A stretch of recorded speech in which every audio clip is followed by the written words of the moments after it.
கர்த்தருடைய பரிசுத்த நாமத்துக்கு மகிமை உண்டாவதாக. இந்த வேளையிலும் நாம் தேவனுடைய செய்திக்காக ஒரு வேத பகுதியை எடுத்துக்கொள்வோம். 1 தெசலோனிக்கேயர் அதனுடைய 5ஆம் அதிகாரம் 1ஆம் வசனம் முதல் 6ஆம் வசனம் வரை.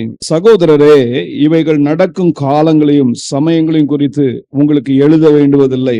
இரவிலே திருடன் வருகிற விதமாய் கர்த்தருடைய நாள் வரும் என்று நீங்களே நன்றாய் அறிந்திருக்கிறீர்கள். சமாதானமும் சௌக்கியமும் உண்டென்று அவர்கள் சொல்லும் போது கர்ப்பவதியானவளுக்கு வேதனை வருகிறது போல அழிவு சடிதியாய் அவர்கள் மேல் வரும். அவர்கள் தப்பி போவதில்லை. சகோதரரே, அந்த நாள் திருடனை போல உங்களை பிடித்து கொள்ளத்தக்கதாக நீங்கள் அந்த காலத்தில் இருக்கிறவர்கள் அல்லவே.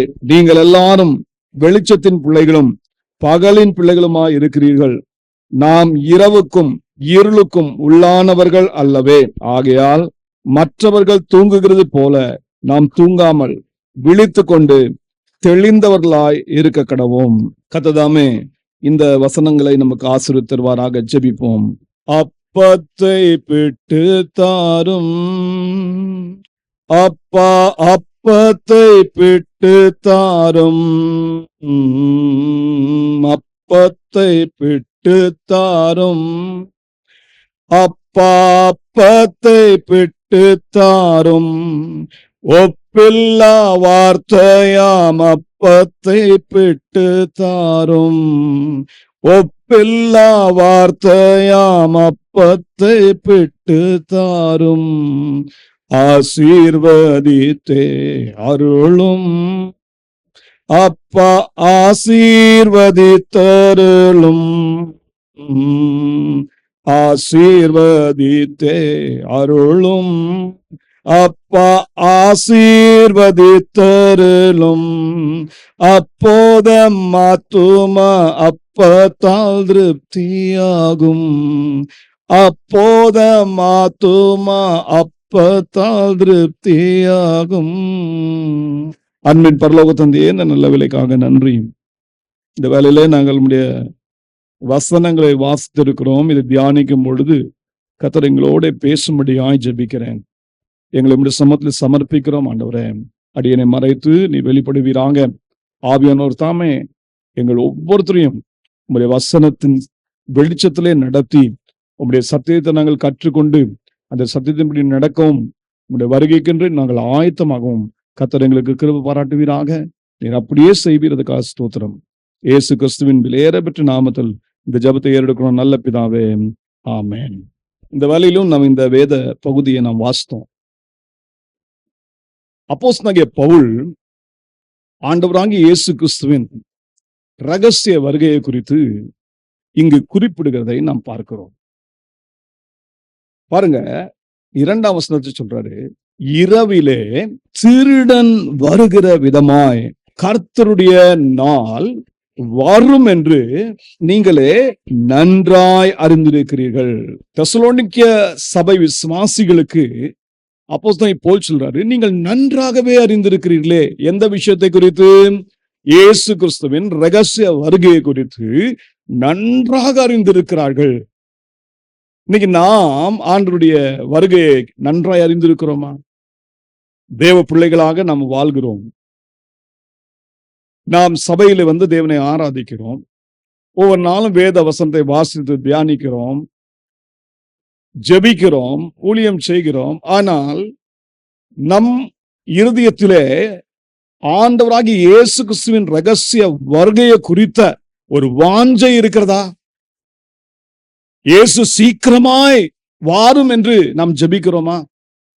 அப்போஸ்தலனாகிய யோவான் வெளிப்படுத்தின விசேஷத்துல அவர் எழுதி அதை முடிக்கும் போது ஒரு ஜெபத்தோட முடிக்கிறார்.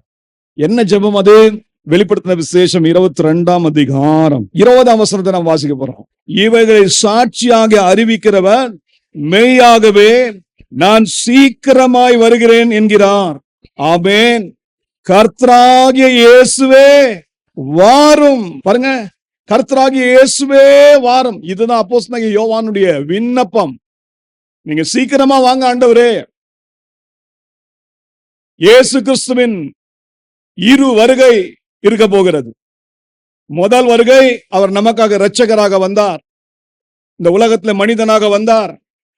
நமக்காக அவர் கல்வாரி சிலுவையிலே மரித்தார். நம்முடைய பாவத்தின் தண்டனையை அவர் ஏற்றுக்கொண்டார்.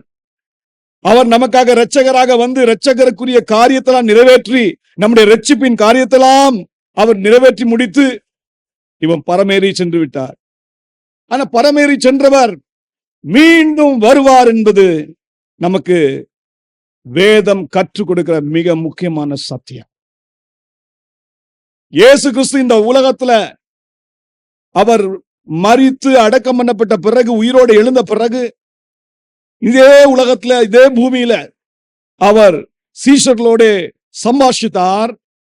பிற்பாடு அவர் பரலோகத்துக்கு ஏறெடுக்கப்பட்டார். அந்த நேரத்துல பாருங்க, இயேசு பரலோகத்துக்கு செல்லும் போது, பரம் ஏறும் பொழுது அவருடைய தேவதூதர்கள் கீழே நின்று அப்படியே இயேசுவை பார்த்து கொண்டிருந்த அந்த அப்போஸ்தலரை பார்த்து சொன்ன காரியம் என்ன? வாசியுங்கள். அப்போஸ்தலர் நடபடிகள் 1ஆம் அதிகாரம் 11ஆம் வசனத்தை கவனிங்க. கலிலேயராகிய மனுஷரே, நீங்கள் ஏன் வானத்தை அண்ணாந்து பார்த்து நிற்கிறீர்கள்?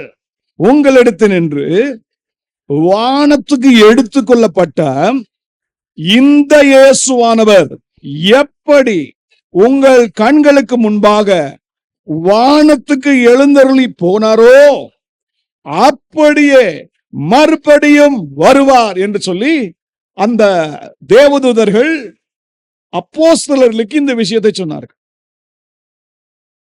இந்த வருகை ஆண்டவராகிய இயேசு கிறிஸ்துவின் 2ஆம் வருகையை குறிக்கிறதா இருக்கிறது. அது பகிரங்க வருகை.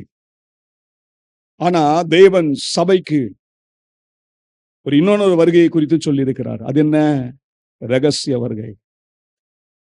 இந்த ரகசிய வருகை, அதுக்கு பிறகுள்ள உபத்திரவ காலம், உபத்திரவ காலத்துக்கு பிறகு நடக்கிற அவருடைய அடுத்த 2ஆம் வருகையை குறித்தும் வேதம் நமக்கு தெளிவாக கற்றுக் கொடுக்கிறதா இருக்கிறது. ஒருவேளை சிலர் ரகசிய வருகையை விசுவாசிப்பதில்லை, அது அவர்களுக்குரிய வெளிச்சம். ஆனால் வேதம் நமக்கு ரகசிய வருகை குறித்து ரொம்ப அழகாக தெரிவிக்கிறதா இருக்கிறது. இந்த வேத பகுதி, நம்ம வாசித்த பகுதி, அப்போஸ்தலன் பவுல் ரகசிய வருகை குறித்து பேசுகிறார். ஏன்னா அதுக்கு முந்தி 4ஆம் அதிகாரம் அதில் நீங்க பார்க்கும்போது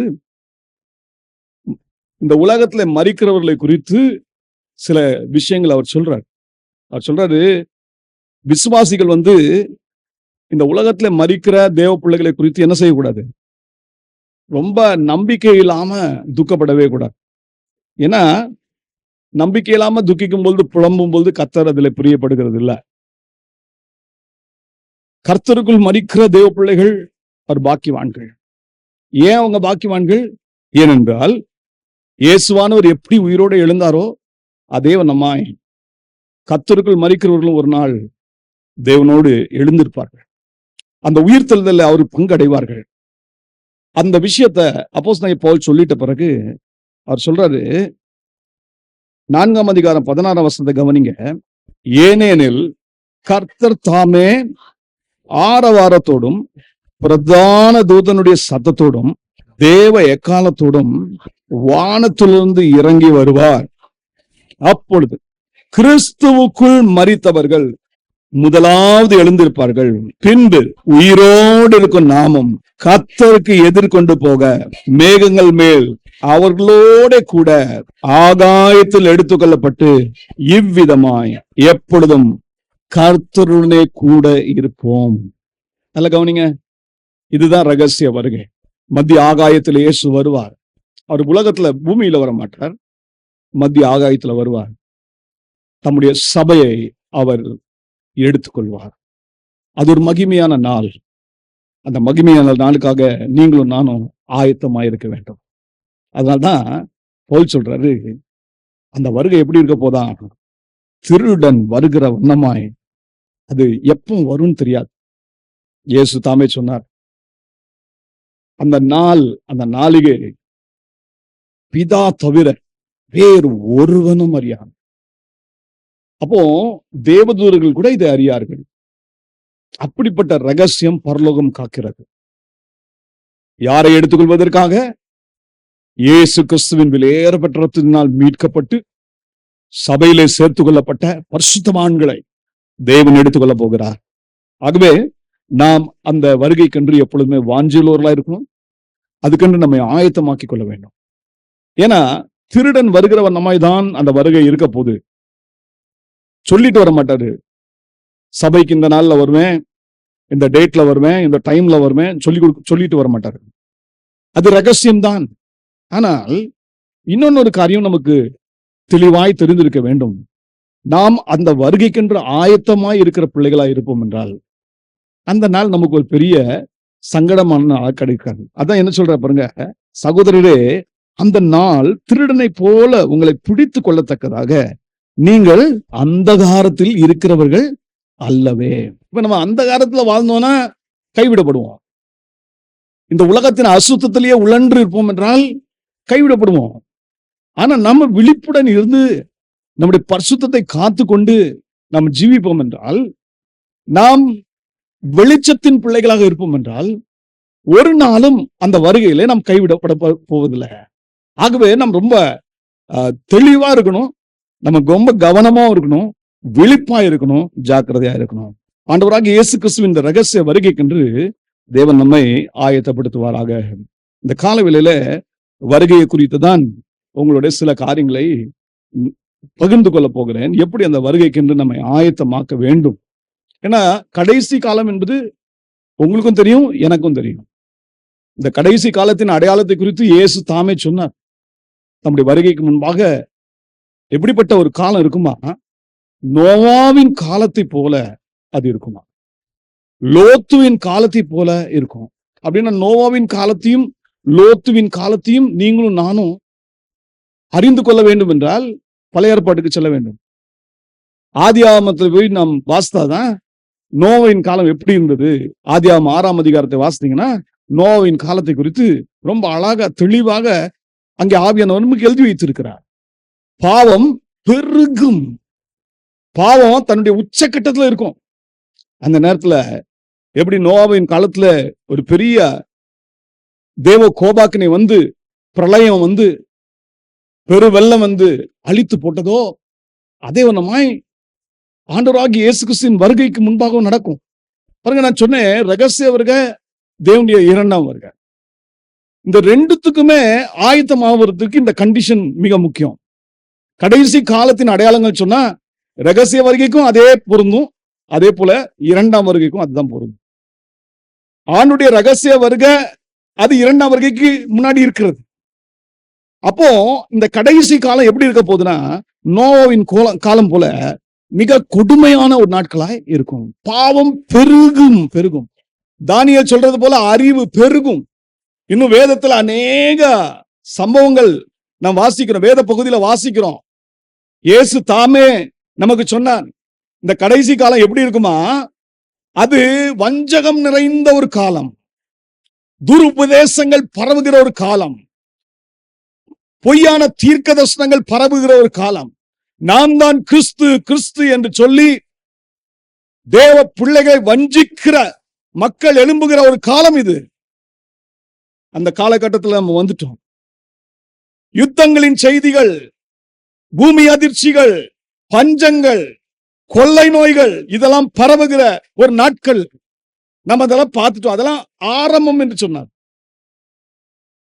நேற்று தினம் கூட நீங்க பார்த்திருக்கீங்க, வெனிசுவேலால 2 முறை பூகம்பம்,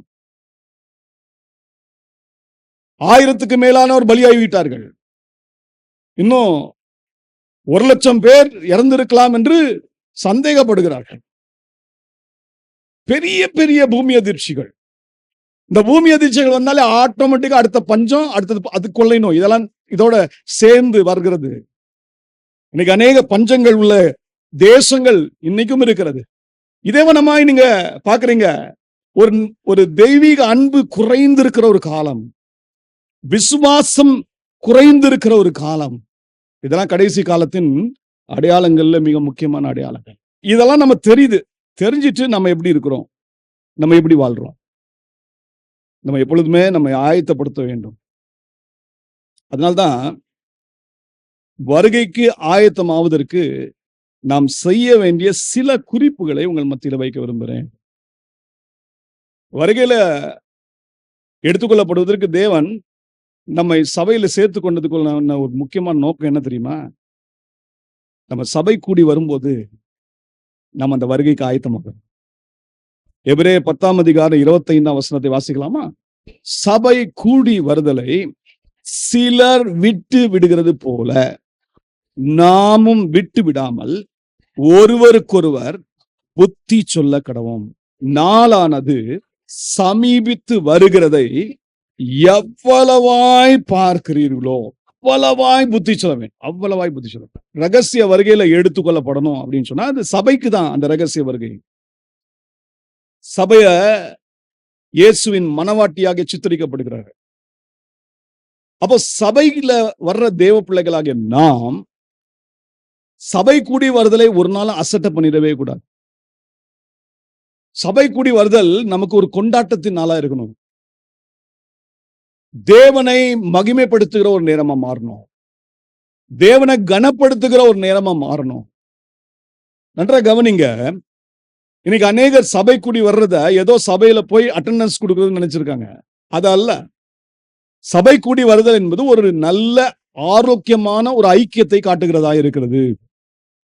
இந்த ஆரோக்கியமான ஐக்கியத்துல நம்ம இருக்கும்போது நாம் தேவனுடைய சத்தியங்களை கற்றுக்கொண்டு தேவனுடைய நன்மைகளெல்லாம் பெற்று நாம் அவருடைய சாயலுக்கொப்பாய் மாறுகிற ஒரு அனுபவத்துக்கு நேராய் கடந்து வருகிறோம்.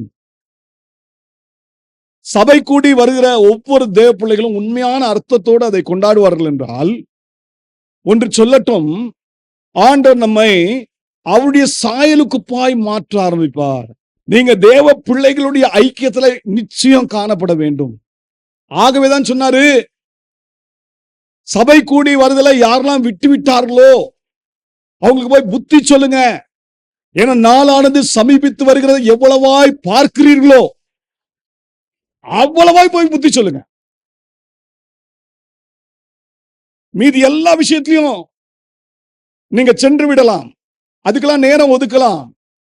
ஆனால் சபை கூடி வருதல்ல மட்டும் நம்ம என்ன செய்யறது இல்ல, நேரம் ஒதுக்குறது இல்ல. கொரோனாவும் வந்துச்சு, நிறைய பேர்ல தூக்கி எங்க கொண்டு போய் வச்சிருச்சு, ஆன்லைன்ல வச்சிருச்சு. இந்த ஆன்லைன் ஒரு ஆராதனைன்னு ஒரு ஆரம்பிச்சு பரிசுத்த பந்தியை எப்படி நம்ம ஆசரிச்சாங்க கொரோனா காலத்துல. எவ்வளவு துணிகரம் பாருங்க. நீங்கள் சாம்பாரை எடுத்துக்கொள்ளுங்கள், அது ரசமாய் மாற்றிக் கொள்ளுங்கள். இட்லியை எடுத்துக்கோங்க, அப்பமா எடுத்துக்கோங்க. ஆன்லைன்லயே அப்பம் பிட்குதல், ஆன்லைன்லயே திராட்சை ரசம் குடித்தல், எல்லாம் நடந்துருச்சு. இன்னைக்கு சபை எப்படி சீரழிந்து போயிட்டு இருக்குதுன்னு இப்ப பாக்குறோம். இந்த கொரோனாக்கு பின்னாடி இன்னைக்கு சபை கூடி வருதலை குறித்த ஒரு மேன்மைய ஜனங்கள் விசுவாசிகள் அத கொஞ்சம் கொஞ்சமா அந்த அந்த மகிமையை அவங்க வாழ்க்கையில மங்கி கொண்டே இருக்கிறது. நல்லா கவனிப்போம். ஒரு சபை கூடி வருகிற அனுபவம் நமக்கு இருக்கணும். தேவ பிள்ளைகளோடு சேர்ந்து ஐக்கியமா இருந்து நல்ல வசனத்தை மையமாக கொண்ட சபையிலே நம்ம ஐக்கியமா இருந்து நாம் வளர்வது மிக மிக அவசியம். ஏன் தெரியுமா? நான் முன்னாடியே சொன்னேன், சபை என்பது இயேசு கிறிஸ்துவின் மனவாட்டி. மனவாட்டி சும்மாலாம் இருந்தாலும் வருகையில எடுத்துக்கொள்ள முடியாது. வருகையில எடுத்துக்கொள்ளப்படணும்னா அது எப்படிப்பட்ட கன்னிகையா இருக்கணும்? அது புத்தியுள்ள கன்னிகையா இருக்கணும். வருகையில எடுத்துக்கொள்ளப்படணும்னா எப்படிப்பட்ட மனவாட்டியா இருக்கணும்? ஒரு புத்தியுள்ள மனவாட்டியா இருக்கணும். அந்த மனவாட்டி தன்னை அலங்கரித்துக் கொள்ள வேண்டும். வாசியுங்கள், வெளிப்படுத்தல் 19ஆம் அதிகாரம் 7ஆம் வசனம் 8ஆம் வசனம். நாம் சந்தோஷப்பட்டு களி கூர்ந்து அவருக்கு துதி செலுத்த கடவோம். ஆட்டுக்குட்டியானவருடைய கல்யாணம் வந்தது, அவருடைய மனைவி தன்னை ஆயத்தம் பண்ணினாள் என்று சொல்ல கேட்டேன். சுத்தமும் பிரகாசமுமான மெல்லிய வஸ்திரம் தரித்துக் கொள்ளும்படி அவளுக்கு அளிக்கப்பட்டது. அந்த மெல்லிய வஸ்திரம் பரிசுத்தவான்களுடைய நீதிகளே. மனவாட்டி எப்படி தன்னை அலங்கரித்துக் கொள்ளணும்? சுத்தமும் பிரகாசமும் இல்ல, மெல்லிய வஸ்திரம். பரிசுத்தவான்களின் நீதி அது. சபை கூடி வருதல்ல தேவன் உங்களுக்கு ஒரு அலங்கார வஸ்திரத்தை கொடுக்கிறார். அந்த அலங்கார வஸ்திரம் இன்னும் மெருகூட்டப்பட வேண்டும். அதுதான் சபை கூடி வருதல். இந்த சத்தியத்தை நம்ம புரியாம ஏதோ போனோம் வந்தோம் என்று சொன்னா சபை கூடி வருதல் நமக்கு ஐக்கியமாக இருக்காது. அது ஜஸ்ட் ஒரு என்டர்டெயின்மெண்ட் உள்ள இடமா மாறிடும். இன்னைக்கு சபை எப்படி மாறிடுச்சு பாத்தீங்களா? நல்ல மியூசிக், நல்ல பாட்டு, இததான் ரொம்ப கவனமா செலுத்துது. சபை கூடி வருதல் போது மனவாட்டி தன்னை அலங்கரித்துக் கொள்வதற்காக தேவன் சபை கூடி வருதலை வைத்திருக்கிறார். ஆட்டுக்குட்டியானவரின் கல்யாணம் வந்தது. ரகசிய வருகையிலே மனவாட்டி சபை எடுத்துக்கொள்ளப்படும். அந்த சபை எப்படிப்பட்ட சபையா இருக்கணும் தெரியுமா? நற்பண்புள்ள, கற்புள்ள ஒரு நல்ல சபையாக காணப்பட வேண்டும். தேவன் நம்ம எப்படிப்பட்ட சபையா உருவாக்குறார் தெரியுமா? ஒரு மகிமையுள்ள சபையாய் உருவாக்குகிறார். கொஞ்சம் வாசிங்க, எபேசியர் 5ஆம் அதிகாரம் 27ஆம் வசனம். கரை திரை முதலானவைகள் ஒன்றும் இல்லாமல் பரிசுத்தமும் பிழையற்றதுமான மகிமையுள்ள சபையாக அதை தமக்கு முன் நிறுத்திக் கொள்வதற்கும் தம்மை தாமே அதற்காக ஒப்பு கொடுத்தார். இயேசு எதுக்காக தம்முடைய ஜீவனை ஒப்பு கொடுத்தார்? ஏன் தம்மையே சபைக்காக ஒப்பு கொடுத்தார்? அந்த சபை எப்படிப்பட்ட சபையா இருக்கணும்? கரை திரை முதலானவைகள் ஒன்று இல்லாம அது பரிசுத்தமும் பிழையற்றதுமான மகிமையுள்ள சபையாக தேவனுக்கு முன்பாக இயேசு கிறிஸ்துவுக்கு முன்பாக நிற்க அது தகுதியாகணும். அதுக்கு தாங்க தேவன் சபை கூடி வருதலை வைத்திருக்கிறார். நம்முடைய நோக்கங்களை தெளிவாக்கி விடுவோம். ஏன் நான் சபைக்கு வருகிறேன்? நான் ரகசிய வருகைக்கு ஆயத்தமாகிறேன். ஆட்டுக்குட்டியானவருக்கு நல்ல ஒரு மனவாட்டியாக உருவாக்கப்படுகிறேன் என்று சொல்லி அந்த எண்ணத்தோடு தேவ சமூகத்துல நம்ம வரணும். அப்படி வரும்பொழுது கர்த்தர் நம்முடைய நோக்கங்களை எல்லாம் நிறைவேற்றுவார். நம்முடைய வாஞ்சைகளை ஆண்டவர் நிறைவேற்றுகிறவராக இருக்கிறார். அப்போ சபை கூடி வருதல் மிக மிக அவசியம். இதை ஒரு நாளும் தவிர்த்துறாதீங்க. நான் சபை கூடி வருதலை குறித்து நிறைய விஷயங்களை பல செய்திகள்ல சொல்லி இருக்கிறேன். இதுக்கு முன்பாகவும் அநேக காரியங்கள் பேசி இருக்கிறேன். ஆகவே சபை கூடி வருதலுடைய மேன்மையை நீங்கள் அறிந்து கொள்ளுங்கள். அறிந்து அதற்கென்று உங்களை ஆயத்தப்படுத்துங்கள். இப்ப சபை கூடி வர வேண்டும், மிக அவசியம். எதுக்கு சபை கூடி வரணும் என்று சொல்லி சில காரியங்களை மாத்திரம் நம்ம கவனிக்க போறோம். அதாவது ரகசிய வருகைக்கு ஆயத்தமாகிற விஷயத்தை உங்களோட சொல்ல போறேன். சபை கூடி வரும் பொழுதே ஒரு தேவ பிள்ளைகிட்ட தேவன் ஒரு நோக்கத்தை வைத்திருக்கிறார். என்ன அவருடைய சித்தம் அப்படின்னு சொன்னா, 1 தெசலோனிக்கர் 4ஆம் அதிகாரம் 3ஆம் வசனத்தை வாசிங்க. நீங்கள் பரிசுத்தம் உள்ளவர்களாக வேண்டும் என்பதே தேவனுடைய சித்தமாயிருக்கிறது. அந்தபடி நீங்கள் வேசி மார்க்கத்துக்கு விலகி இருந்து தேவனை அறியாத அஞ்ஞானிகளைப் போல மோக இச்சைக்குட்படாமல் உங்களில் அவனவன் தன் தன் சரீர பாண்டத்தை பரிசுத்தமாயும் கனமாயும் ஆண்டு கொள்ளும்படி அறிந்து இந்த விஷயத்தில் ஒருவனும் மீறாமலும் தன் சகோதரனை வஞ்சியாமலும் இருக்க வேண்டும். முன்னமே நாங்கள் உங்களுக்கு சொல்லி சாட்சியாக எச்சரித்தபடியே இப்படிப்பட்ட விஷயங்கள் எல்லாவற்றையும் குறித்து கர்த்தர் நீதியை சறுக்கிட்டுகிறவராய் இருக்கிறார். தேவன் நம்மை அசுத்தத்திற்கு அல்ல, பரிசுத்தத்திற்கு அழைத்திருக்கிறார். நல்லா கவனிங்க. நம்ம சபை கூடி வரணும். அது எதுக்கு? வருகைக்கு ஆயத்தமாவதற்கு. அப்ப வருகையில எடுத்துக்கொள்ளப்படுகிற ஒரு தேவ பிள்ளைகிட்ட காணப்பட வேண்டிய முதல் காரியம் பரிசுத்தம். பரிசுத்தம் இல்லாம நீங்க தேவனை தரிசிக்கவே முடியாது. இதே எபிரேயர்ல அவர் எழுதும்போது 12ஆம் அதிகாரம் 14ஆம் வசனத்தை வாசித்து பாருங்க.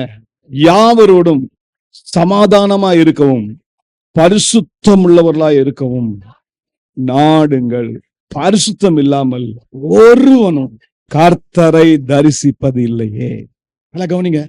பரிசுத்தம் இல்லாம நீங்க ஒரு நாளும் ஆண்டவரை பார்த்துடலாம், ஆண்டவருடைய வருகையில எடுத்துக்கொள்ளப்படலாம் என்று ஒரு நாளும் நினைச்சிடாதீங்க. அது நடக்கவே நடக்காது, சாத்தியமே இல்லை.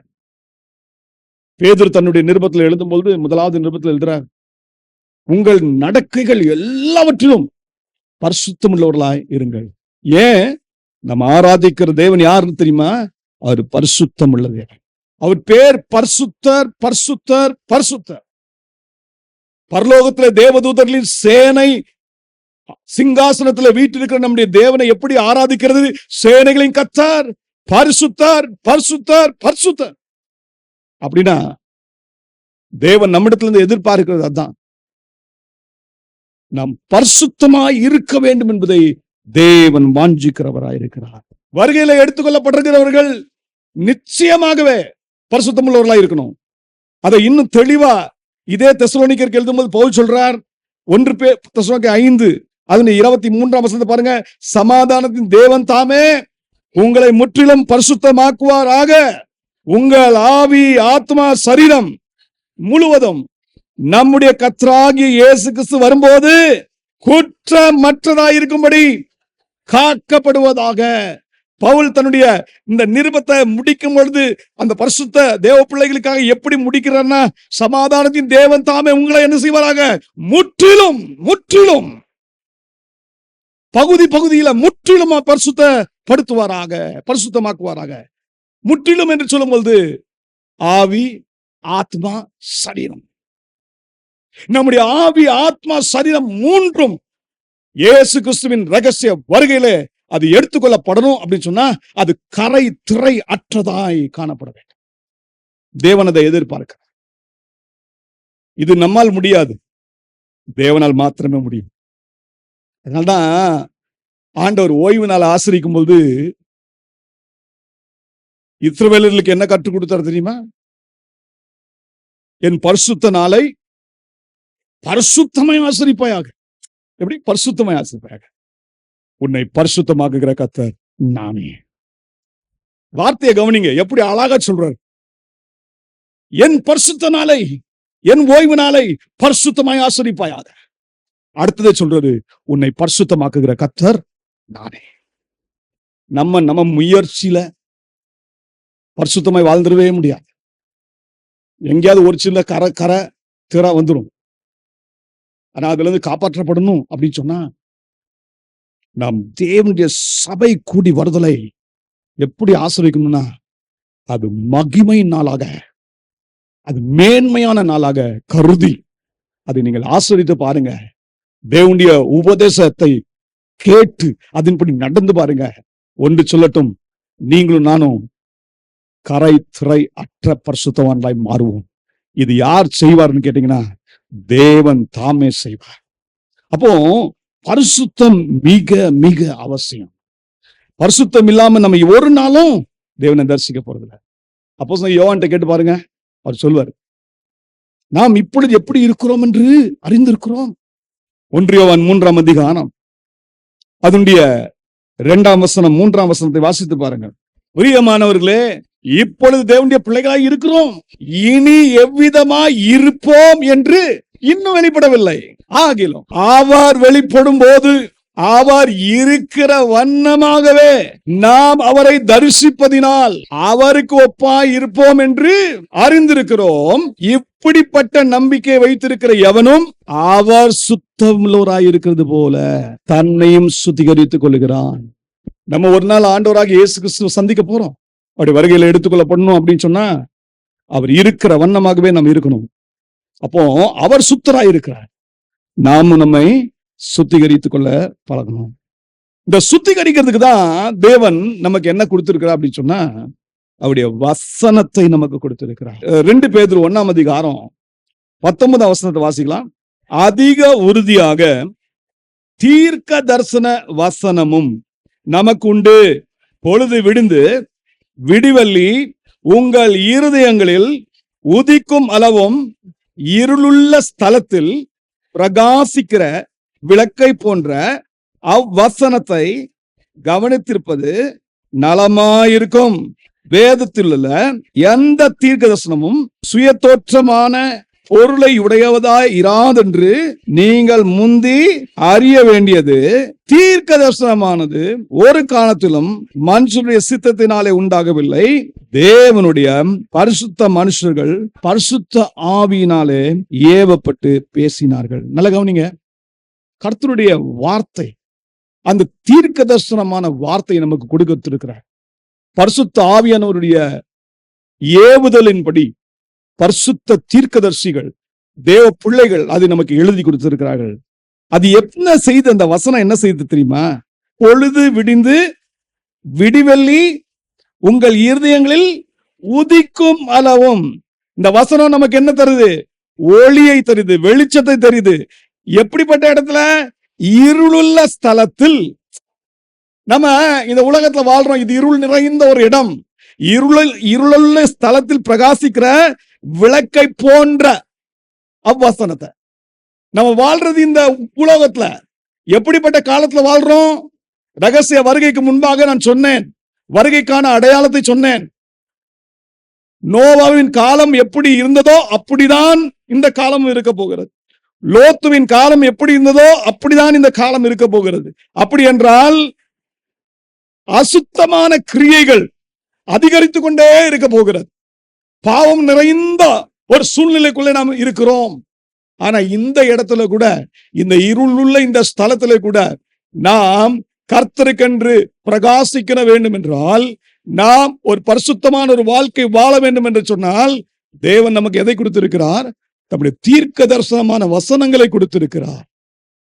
ஆகவேதான் சபை கூடி வரும்போது தேவ பிள்ளைகள் முதலாவதாக எதிலே உறுதியாய் தரித்திருந்தார்கள்? அப்போஸ்தலனுடைய உபதேசத்திலே தரித்திருந்தார்கள். அப்போஸ்தலனுடைய உபதேசத்தில் அவங்க உறுதியாய் தரித்திருந்தாங்க. எதற்காக? அந்த வசனம் அவர்களை இருளுள்ள ஸ்தலத்திலும் வெளிச்சத்துக்கு நேராய் நடத்துகிறதா இருக்கிறது. இதுதான் பிலிப்பியர்கள் சொல்வாரு, நம்ம டார்ச்சை பிடிச்சிட்டு நடக்கிறது போல, வெளிச்சத்தை நம்ம பிடிச்சிட்டு நடக்கிறது போல வசனத்தை நம்ம பிடித்து நடக்கிறோம். அது நம்முடைய வாழ்க்கையில ஒரு பெரிய மாற்றத்தை கொண்டு வருகிறது. நீங்களும் நானும் வேத வசனத்தின் மேல எவ்வளோ கவனம் செலுத்துறோம்? சபையிலிருந்து நீங்க போன உடனே உங்களை வேத வசனத்தை வாசிப்பதற்கும் தியானிப்பதற்கும் இந்த கூடுகை உங்களுக்கு உதவி செய்கிறதா? இல்ல, இங்கிருந்து போனேங்க, வீட்டுக்கு போனேன், இன்னைக்கு வசனத்தை கேட்டேன், அதுக்கு பிறகு அடுத்த ஞாயிற்றுக்கிழமை வந்த உடனேதான் வசனம்னா என்னதுன்னு தெரியுது, அப்படி சொல்றீங்களா? இப்படிப்பட்ட அவல நிலையில இருப்போம் என்றால் ஒரு நாள் ரகசிய வருகையில் எடுத்துக்கொள்ளப்பட முடியாது.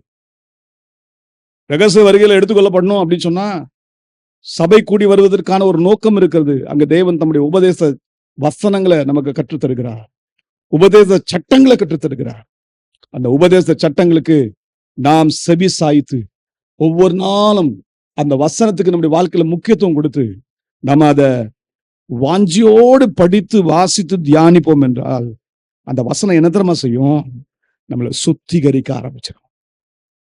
எபேசியர் அதனுடைய 5ஆம் அதிகாரம் 26ஆம் வசனத்துல வாசிக்கிறோம், தாம் அதை திருவசனத்தை கொண்டு தண்ணீர் முழுக்கினால் சுத்திகரித்து பரிசுத்தமாக்குகிறதற்கும் கரை திரை முதலானவைகள் ஒன்றும் இல்லாமல் பரிசுத்தமும் பிழையற்றதுமான மகிமையுள்ள சபையாக அதை தமக்கு முன் நிறுத்தி கொள்வதற்கும் தம்மை தாமே அதற்காக ஒப்புக் கொடுத்தார்.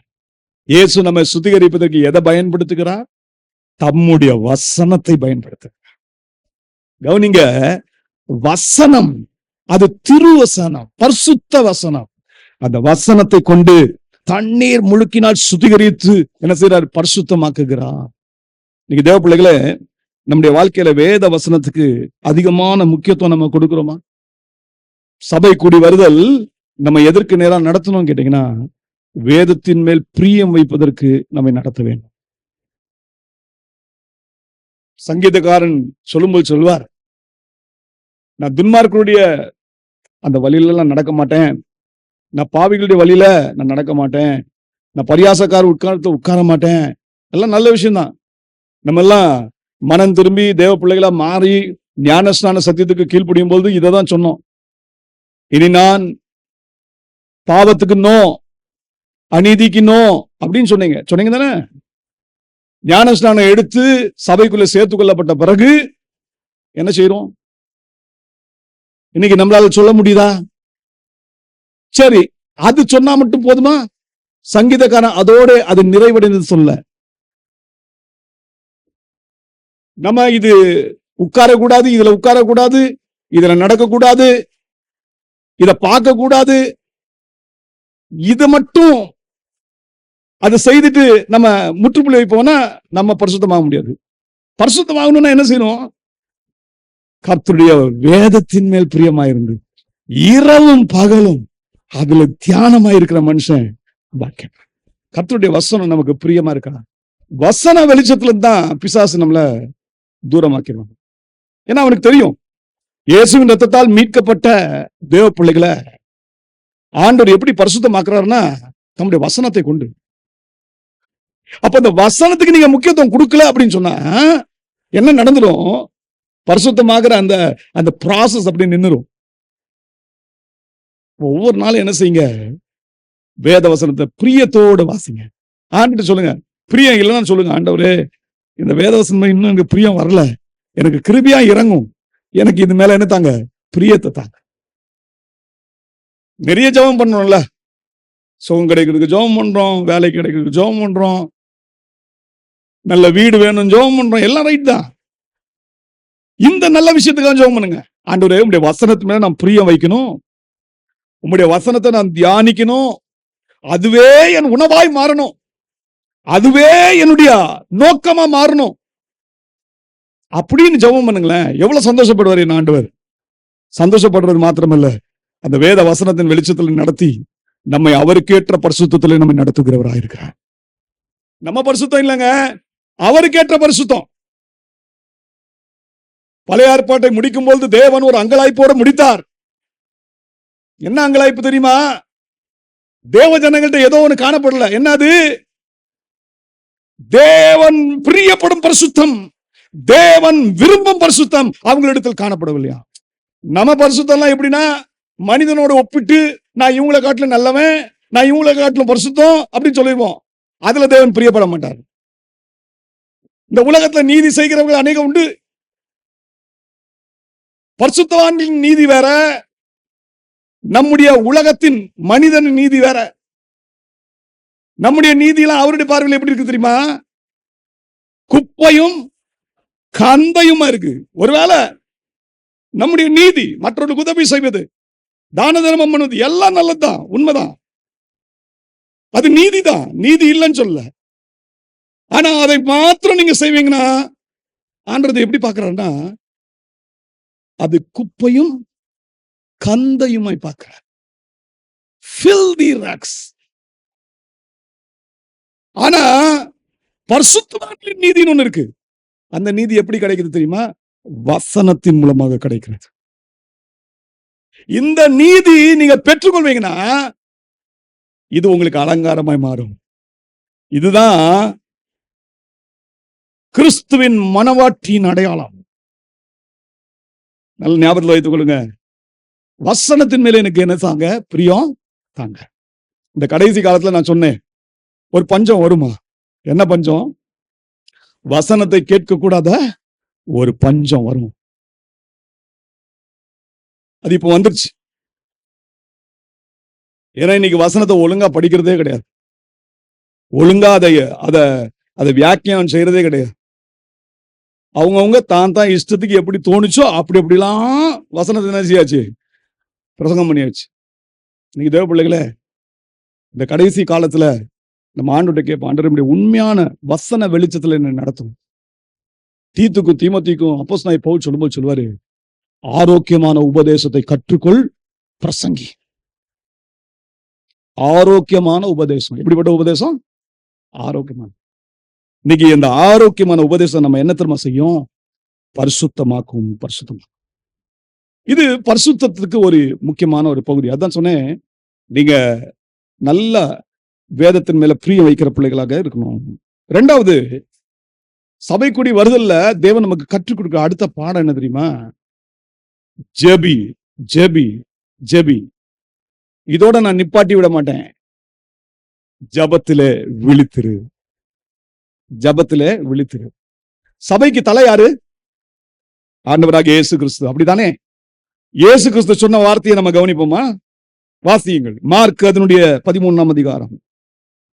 மார்க் 13ஆம் அதிகாரம் 32 முதல் 35 வசனம். அந்த நாளையும் அந்த நாளிகையையும் பிதா ஒருவர் தவிர மற்ற ஒருவரும் அறியான், பரலோகத்தில் இருக்கிற தூதர்களும் அறியார்கள், குமாரனும் அறியார். அக்காலத்தை நீங்கள் அறியாதபடியால் எச்சரிக்கையாயிருங்கள், விழித்திருந்து ஜெபம் பண்ணுங்கள். என்ன சொன்னாரு? விழித்திருந்து ஜெபம் பண்ணுங்க. அந்த நாள் உங்களுக்கு தெரியாது இல்லையா? அது ரகசியம், அது ரகசிய வருகை. சபை எடுத்துக்கொள்ளப்படணும், நாம் அந்த வருகையில காணப்படணும் அப்படின்னு சொன்னா, சபைக்கு தலையாகிய இயேசு சொல்கிறார், நீங்கள் அந்த நாளை, அக்காலத்தை நீங்கள் அறியாதபடியால் எச்சரிக்கையாயிருங்கள். முதல் காரியத்தை சொல்ற பாருங்க, எச்சரிக்கையாயிருங்கள், விழித்திருந்து ஜெபம் பண்ணுங்க.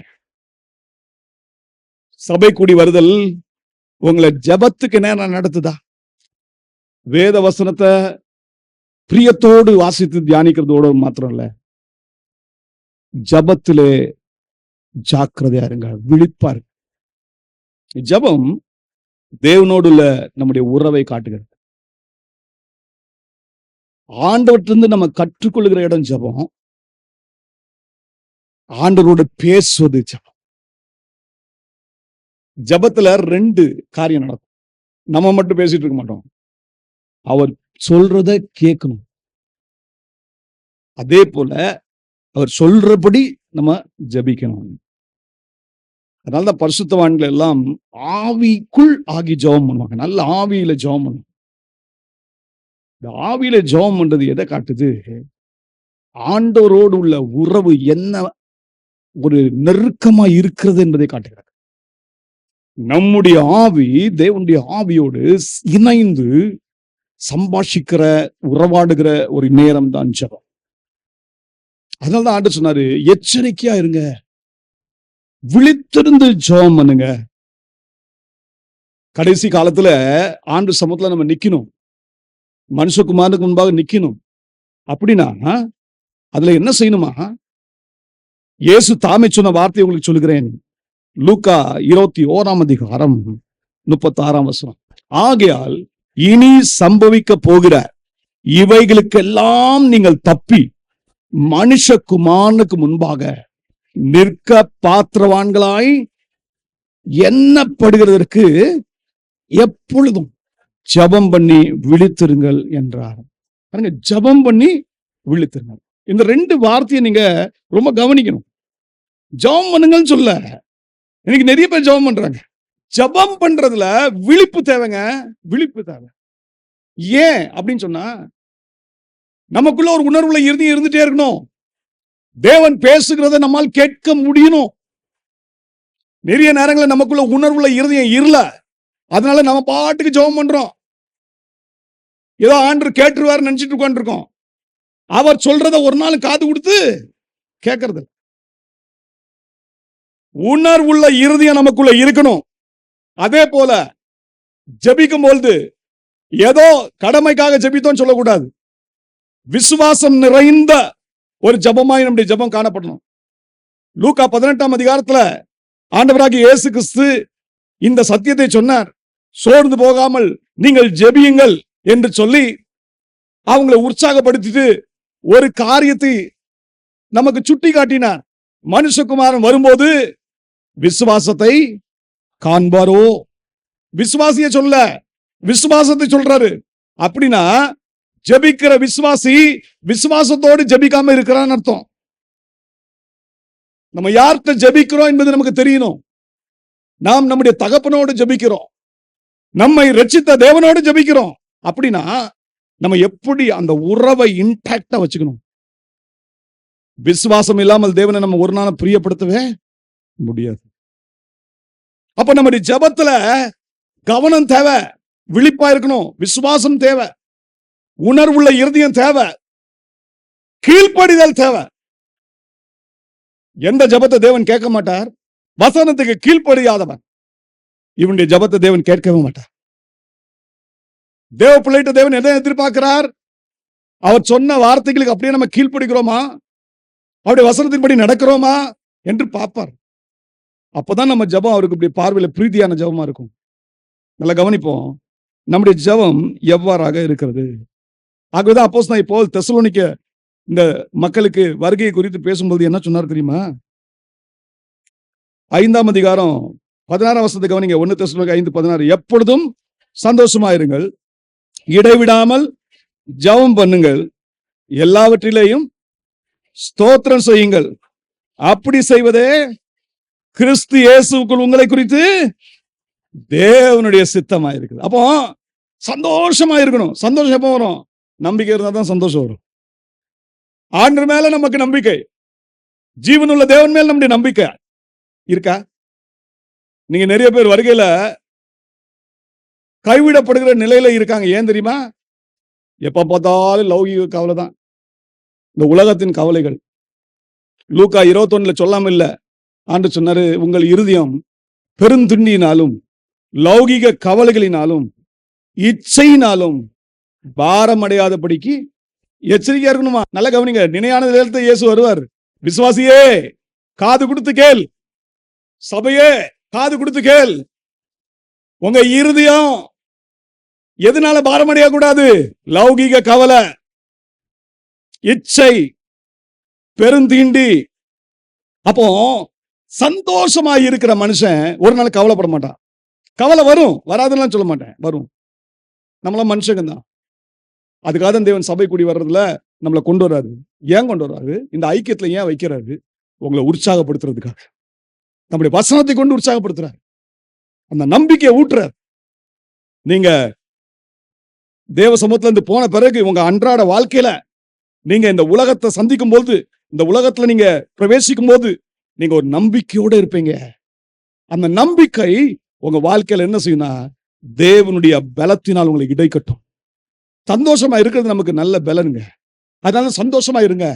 அப்போ சந்தோஷமா இருந்தா நம்முடைய ஜெபத்துல என்ன இருக்கும்? நன்றி, ஸ்தோத்திரம், இதெல்லாம் காணப்படும். நம்ம எப்பவுமே தேவனை ஸ்தோத்திரிப்போம், எப்பவுமே தேவனை மகிமைப்படுத்துவோம். நம்முடைய வாழ்க்கையில இக்கட்டு வந்தாலும் சரி, இன்னல் வந்தாலும் சரி, நல்ல சந்தோஷமான சூழ்நிலை வந்தாலும் சரி, எந்த சூழ்நிலையிலும் உயர்வோ தாழ்வோ கஷ்டமோ நஷ்டமோ எல்லா சூழ்நிலையிலும் நாம் தேவனை ஸ்தோத்திரிக்க முடியும். ஒரு நாள் நம்ம முறுமுறுத்து கொண்டே இருக்க மாட்டோம். மாறாக தேவன் மேல் நம்முடைய எல்லா பாரத்தையும் வச்சுட்டு அவர் நம்மை விசாரிக்கிறார்.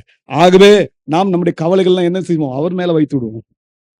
அப்படி வைத்து விட்டு நம்ம விண்ணப்பம் பண்ணும்பொழுது, இந்த நன்றியோடு ஸ்தோத்திரத்தோடு தேவனை ஜெபிக்கும் பொழுது ஆண்டவர் என்ன சொல்லுவாரு? நம்முடைய இருதயத்தை, நம்முடைய சிந்தைய தம்முடைய சமாதானத்தினால் நம்மை நிரப்புவார். எல்லா புத்திக்கும் மேலான ஒரு தெய்வீக சமாதானத்தினால் தேவன் நம்மை நிரப்புகிறவராக இருக்கிறார். நல்ல கவனிங்க. நம்ம சபை ரகசிய வருகையில் எடுத்துக்கொள்ளப்படணுமா? சபையே ஜபி, ஜபி மட்டும் இல்ல, ஜபத்திலே விழித்திரு, விழித்திரு, விழித்திரு. நல்ல ஜாக்கிரதையா இருங்க. காலத்தை நல்லா பாருங்க, எப்படிப்பட்ட காலத்துல வாழ்றோம். இந்த காலத்துல நம்ம மிகவும் ஜாக்கிரதையா இருக்க தேவன் நம்மை அழைத்திருக்கிறார். அது மட்டுமல்ல, சபையில வர்ற அடுத்த ஒரு காரியத்தை தேவன் சொல்றாரு. நீங்கள் மற்றவர்களோடு உங்களுடைய உறவுகளை எப்படி நீங்க வைத்திருக்கிறீர்கள்? இந்த தெசலோனிக்கேயர் எழுதும்போது என்ன சொல்ற பாருங்களேன். வருகை குறித்து பேசிட்டு தான் பவுல் சொல்றாரு. வசனம் 11 இருந்து கொஞ்சம் வாசிக்கலாமா? ஆகையால் நீங்கள் செய்து வருகிறபடியே ஒருவரை ஒருவர் தேற்றி ஒருவருக்கொருவர் பக்தி விருத்தி உண்டாகும்படி செய்யுங்கள். அன்பியும் சகோதரரே, உங்களுக்குள்ளே பிரயாசப்பட்டு கர்த்தருக்குள் உங்களை விசாரணை செய்கிறவர்களாய் இருந்து உங்களுக்கு புத்தி சொல்லுகிறவர்களை நீங்கள் மதித்து அவர்களுடைய கிரியை நிமித்தம் அவர்களை மிகவும் அன்பாய் எண்ணிக்கொள்ளும்படி உங்களை வேண்டிக் கொள்கிறோம். உங்களுக்குள்ளே சமாதானமாயிருங்கள். மேலும் சகோதரரே, நாங்கள் உங்களுக்கு போதிக்கிறது என்னவென்றால், ஒழுங்கில்லாதவர்களுக்கு புத்தி சொல்லுங்கள், திடனற்றவர்களை தேற்றுங்கள், பலவீனரை தாங்குங்கள், எல்லாரிடத்திலும் நீடிய சாந்தமாய் இருங்கள். இது நமக்கும் மற்ற தேவ பிள்ளைகளுக்குள்ள உறவு. சபை கூடி வரல, இதுதான் ஐக்கியம். இந்த ஐக்கியத்துல தேவன் அடுத்தது என்ன எதிர்பார்க்கிறான்னா, நம்முடைய உறவுகளை பலப்படுத்த வேண்டும். சக உறவு. இப்போ இங்க பாருங்க, அவர் சொல்றாரு, ரொம்ப அருமையா சொல்றாரு, ஒருவரை ஒருவர் தேற்றுங்கள், ஒருவருக்கு ஒருவர் பக்தி விருத்தி உண்டாகும்படி செய்யுங்க. அதே போல சொல்றாரு, பலவீனரை தாங்குங்க, எல்லாத்துலயும் நீடிய சாந்தமுள்ளவர்களாய் இருங்க, திடனற்றவர்களை தேற்றுங்க, ஒழுங்கில்லாதவர்களுக்கு புத்தி சொல்லுங்க. இதெல்லாம் சபை கூடி வருதல நடக்கணும். ஏன்னா நம்ம வருகையில எடுத்துக்கொள்ள பண்ணணும் இல்லையா? நான் சொன்னேன், நம்ம கரை திரை அற்ற பரிசுத்தவான்களா இருக்கணும். அப்ப நம்முடைய உறவுகளை நம்ம மேம்படுத்த பழகணும். இன்னைக்கு பிசாசு எங்க கை வைக்கிறான்னா, நம்ம சகோதர அந்த சிநேகம் இல்லாத ஒரு வாழ்க்கையில நம்ம கொண்டு வரோம். நம்ம அன்பு கூற வேண்டிய நபர்கள் நாம் அநேக நேரங்கள் எப்படி மாறுறோம்? சத்துருக்களா மாறிடுறோம். அந்த நிலைமை மாறணும். நம்ம உறவுகளை குறித்து ரொம்ப கவனமா இருப்போம். சமாதானமா இருக்க நாடுங்கள். கூடுமானவை. நிறைய நேரங்களில் சமாதானமா இப்ப நம்ம ட்ரை பண்ணுவோம், ஆனா நடக்காது. ஆனா வேதம் நமக்கு கற்றுக் கொடுக்கிறது, கூடுமான மட்டும் எல்லாரோடையும் என்னவா இருங்க? சமாதானமா இருங்க. ஏன் அப்படி சொல்றாரு? அது கிறிஸ்துவின் சுபாவம், கிறிஸ்துவின் நற்குணம். நம்ம ஆராதிக்கிற ஆண்டவர் பூர்ண சர்க்குணர். ஆகவே நாம் எப்படிப்பட்டவர்களா இருக்கணும்? 50% சர்க்குணரா இருக்கணும். அப்படித்தானே? இல்லையோ? அவர் இருக்கிறது போலயே நம்ம இருக்கணும். நம்ம பூர்ண சர்க்குணரா மாறணும். அப்போ நம்முடைய உறவுகளை நாம் மேம்படுத்த பழகுவோம். புத்தி சொல்ல வேண்டிய இடத்துல புத்தி சொல்லுங்க.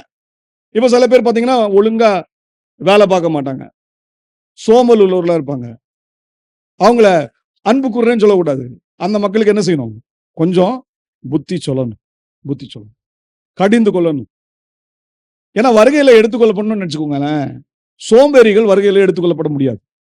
நல்லா கவனிங்க, சோம்பேறிகள் வருகையில எடுத்துக்கொள்ளப்பட முடியாது. கொஞ்சம் வருகையில எடுத்துக்கொள்ளப்படுறவங்களுடைய ஒரு அடையாளத்தை காட்டுறேனே, படிங்க. மத்தேயு அதனுடைய 24ஆம் அதிகாரம் 40 42 வரைக்கும் வாசிங்க. அப்பொழுது 2 பேர் வயலில் இருப்பார்கள், ஒருவன் ஏற்றுக்கொள்ளப்படுவான், ஒருவன் கைவிடப்படுவான். 2 ஸ்திரீகள் இயந்திரம் அரைத்துக் கொண்டிருப்பார்கள், ஒருத்தி ஏற்றுக்கொள்ளப்படுவாள், ஒருத்தி கைவிடப்படுவாள். உங்கள் ஆண்டவர் இன்ன நாளிகையிலே வருவார் என்று நீங்கள் அறியாதிருக்கிறபடியினால் விழித்திருங்கள். இப்போ நல்லா கவனிங்க. அப்போ வருகையில எடுத்துக்கொள்ளப்படணும்னா விழிப்புடன் இருக்கிறது மாத்திரம் இல்ல, உண்மையுள்ளவர்களாக, உத்தமர்களாக, நல்ல முயற்சி, கடின உழைப்புள்ளவர்களாக இருக்கணும். வயல்ல 2 பேர் வேலை பார்த்துட்டு இருக்காங்க. ஒருத்தன் கைவிடப்பட்டான், ஒருத்தன் தன் வேலையில் ஜாக்கிரதையுள்ளவனை நீங்கள் கண்டால் அவன் நீசருக்கு முன்பாக நில்லாமல் ராஜாக்களுக்கு முன்பாக நிற்பான் என்று வேதம் நமக்கு கற்றுக் கொடுக்கிறது. அப்போ வயல்ல 2 பேர்ல ஒருத்தன் அஜாக்கிரதையா இருக்கான், ஒருத்தன் ஜாக்கிரதையில இருக்கான். வீட்டுல நல்ல மாவு அரைக்கிறாங்க, ஒருத்தர் எடுத்துக்கொள்ளப்படுறாங்க, ஒருத்தர் எடுத்துக்கொள்ளப்படல. காரணம் என்ன? சோம்பேறித்தனம். தேவன் சோம்பேறிகளுக்கு பரலோகத்துல இடமே இல்ல, இடம் வைக்கல. கொஞ்சம் தெசலோனிக்கர்லயே திருப்பி வாசிப்போமே.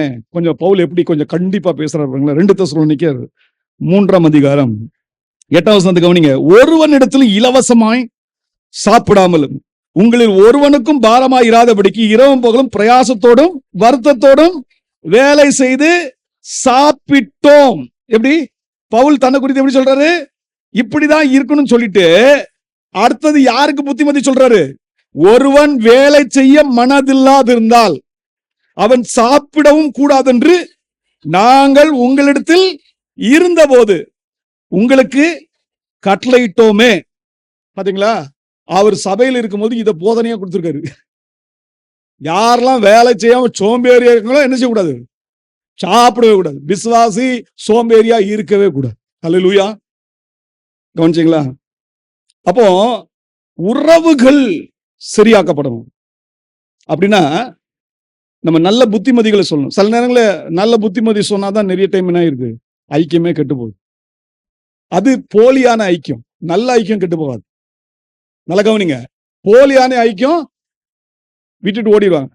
ஆனா உண்மையாவே ஐக்கியத்தை விரும்புறவங்க, வாஞ்சிக்கிறவங்க, ஆண்டவருடைய பண்பை பெற்றுக்கொள்ளணும் வாஞ்சிக்கிறவங்க, ஒரு நாளும் புத்தி சொன்னா என்ன செய்ய மாட்டாங்க? ஓட மாட்டாங்க.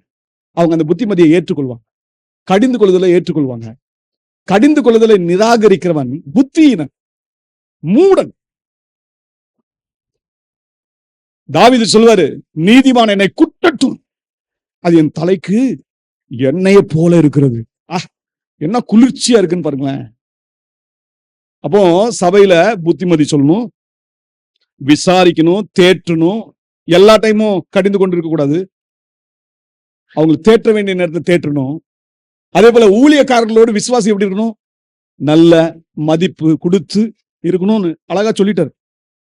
இதுதான் உறவுகள். இந்த உறவுகளை நம்ம மேம்படுத்த பழகணும். இது நீங்க இன்னும் நல்ல படித்து இன்னும் இதை ஆராய்ந்து பாருங்க. கர்த்தர் உங்களோட பேசுவார். இன்னைக்கு நான் 3 விஷயம் தான் மெயினா உங்களோட சொல்ல விரும்புறேன்.